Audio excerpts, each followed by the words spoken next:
हर हर महादेव दोस्तों, महाकाल भक्ति ज्ञान चैनल में आप सबका एक बार फिर से हार्दिक स्वागत है। दोस्तों, आज मैं इस वीडियो में आप सभी को पीपल देव की कहानी सुनाऊंगी, तो आप सभी इस कहानी को अंत तक जरूर सुने। किसी गांव में एक ब्राह्मण और ब्राह्मणी रहते थे। ब्राह्मण देव का एक नियम था कि वह हर रोज पीपल की पूजा किया करते थे और ब्राह्मण देव तब तक खाना नहीं खाते थे जब तक वो पीपल की पूजा नहीं कर लेते थे। चाहे कितना भी समय बीत जाए, खाना वो पूजा पाठ करने के बाद ही खाते थे और बहुत ही श्रद्धा भाव से ब्राह्मण देव पीपल की पूजा किया करते थे। और जब भी ब्राह्मण देव पीपल की पूजा करते थे, उन्हें पीपल में से एक आवाज सुनाई देती थी, मैं देऊं तू मांग, मैं देऊं तू मांग। और यह आवाज सुनकर ब्राह्मण देव घबरा जाते और सोचते ये आवाज कहाँ से आ रही है। और फिर ब्राह्मण देव पूजा करके अपने घर जाते और दिन रात इसी सोच में रहते और ऐसे ही समय बीतता गया। और फिर एक दिन ब्राह्मणी ने ब्राह्मण देव से पूछा कि आप इतने दुखी क्यों रहते हैं और आप बहुत कमजोर भी होते जा रहे हो, क्या बात है? मैं तो आपको अच्छा खाना बनाकर खिलाती हूँ, हमारे यहाँ कोई कमी नहीं है और कोई परेशानी भी नहीं है, फिर आप इतने दुबले क्यों होते जा रहे हैं, क्या कारण है? आप मुझे बताइए, आप इतने उदास क्यों रहते हो?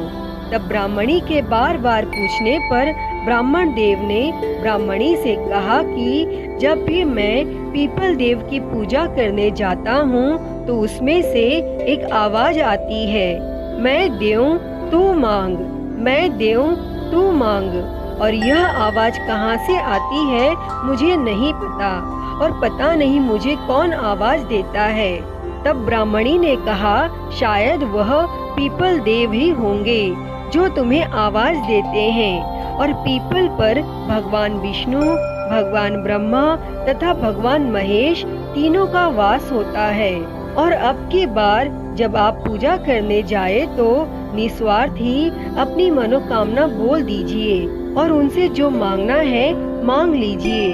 तब ब्राह्मण देव ने ब्राह्मणी से पूछा, ठीक है, लेकिन तुम बताओ मैं क्या मांगूं?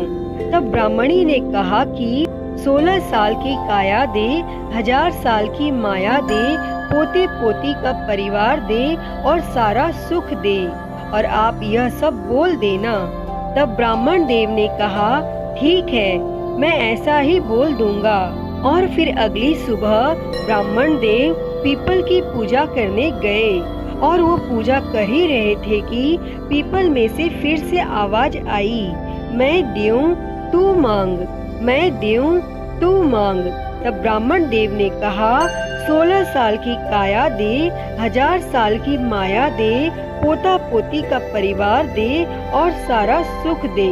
और तब पीपल देव सोचने लगे कि देखने में तो यह ब्राह्मण बहुत सीधा साधा है, लेकिन इसने तो मुझसे बहुत कुछ मांग लिया।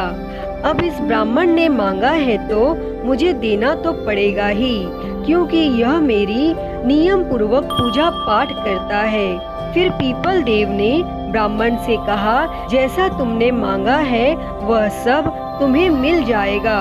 और फिर ब्राह्मण देव पूजा करके अपने घर को चल दिए। और तब ब्राह्मण देव चलते चलते सोचते जा रहे थे कि मैंने तो पीपल देव से इतना कुछ मांगा, लेकिन पीपल देव ने तो मुझे कुछ भी नहीं दिया। और वह ब्राह्मण देव सोचते सोचते अपने घर से भी आगे निकल गए। तब ब्राह्मणी ने उन्हें पीछे से आवाज दी कि आप कहाँ जा रहे हो? आप अपने घर को भूल गए हैं क्या? और तब ब्राह्मण देव पीछे मुड़कर देखे और सोचे कि यहाँ तो हमारा झोपड़ा था और अब ये महल कैसे बन गया। तब ब्राह्मणी ने कहा, मैंने आपसे कहा था कि पीपल देवता में सभी देवी देवताओं का वास होता है और उनसे कुछ मांग लो, और आज आपने मांगा और देखो उन्होंने हमें सब कुछ दे दिया। तब ब्राह्मण देव बोले, नहीं, पीपल देव ने तो मुझे कुछ भी नहीं दिया, मैं तो खाली हाथ ही आया हूँ। तब ब्राह्मणी बोली, नहीं, पीपल देव ने हमें सब कुछ दिया है, आप अंदर आकर तो देखो। और तब ब्राह्मण देव अंदर गए और देखा कि वहाँ उनके पोता पोती खेल रहे थे और उनका घर धन दौलत से भरा हुआ था। तब ब्राह्मण देव ने पीपल देव को प्रणाम किया और उनसे क्षमा मांगी। और ब्राह्मण देव ने कहा, भगवान, मैंने जो भी मांगा आपने तो उससे भी ज्यादा दे दिया।